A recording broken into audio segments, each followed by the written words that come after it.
दीवार पर टंगी सास। पंजाबी में कहावत है, सास चंगी होवे या ते दीवार ते टंगी होवे।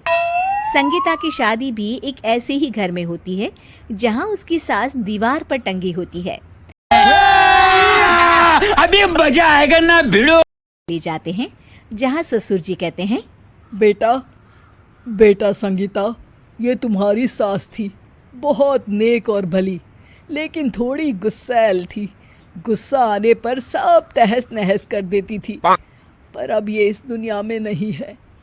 हाँ संगीता, माँ होती तो तुम इनकी कोई बात टाल नहीं सकती थी, वरना तो माँ घर में भूचाल ले आती। संगीता मन में खुश होती है कि अच्छा है कि ऐसी औरत अब इस घर में नहीं है, लेकिन दिखावे के लिए वो जैसे ही सास की फोटो के सामने हाथ जोड़कर खड़ी होती है, ये क्या?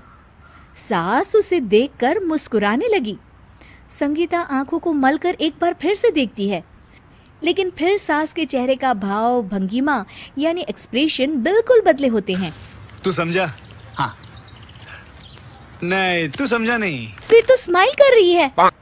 ना ना बेटी, ये कैसे संभव है?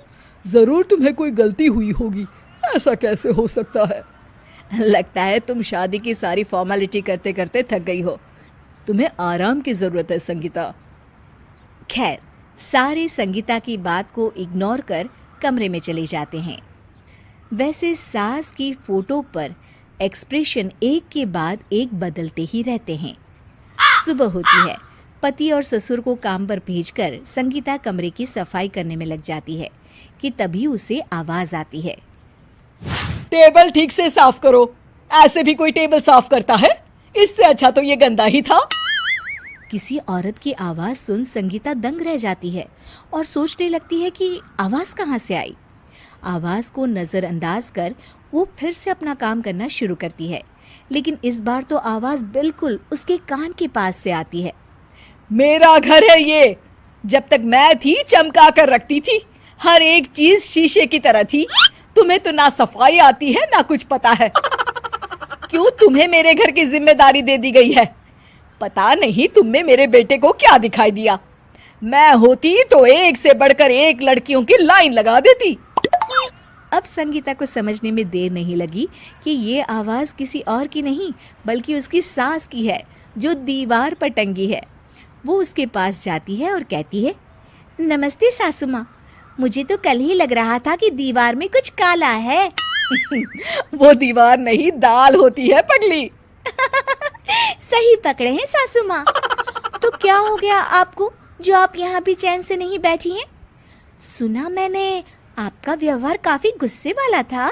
चुप रह तू, ज्यादा बकर बकर ना कर। घर का काम करना तो आता नहीं, आई है मुझसे बहस करने। हाँ देखिए सासू माँ, मैं आपसे साफ साफ कह देती हूँ, मुझसे पंगा लेने की कोशिश मत करिएगा। तभी पीछे से संगीता का पति आता है। अरे संगीता, किससे बात कर रही हो? कौन है वहाँ? संगीता की सास की फोटो फिर से पहले जैसी हो जाती है। आपकी माँ से कह रही थी कि मुझे काम करना आता। अरे संगीता, माना सास के ताने हर बहू को अच्छे लगते हैं, लेकिन यहाँ तो माँ है ही नहीं। तुम तो फोटो से ही तुम भी लाजवाब हो संगीता। किसी को विश्वास नहीं होता कि संगीता अपनी मरी हुई सास की फोटो से बात करती है। वहीं आए दिन संगीता की सास संगीता को किसी न किसी बात पर आते जाते ताने देती। संगीता को भी अब सास के तानों और उनसे बात करने की आदत हो गई। वो कभी खानदान की कहानी तो कभी तीज त्योहार कैसे मनाए या किसी व्यंजन की रेसिपी सास से ही पूछती। सारा दिन घर में अकेली संगीता की सास अब उसके लिए तानों के साथ पक्की साथी की तरह भी रहने लगी थी, जो किसी और को नहीं बल्कि संगीता को ही सुनाई देती। तो देखा आपने, सास बहू का रिश्ता हर रिश्ते से ऊपर होता है, फिर चाहे वो खट्टा हो या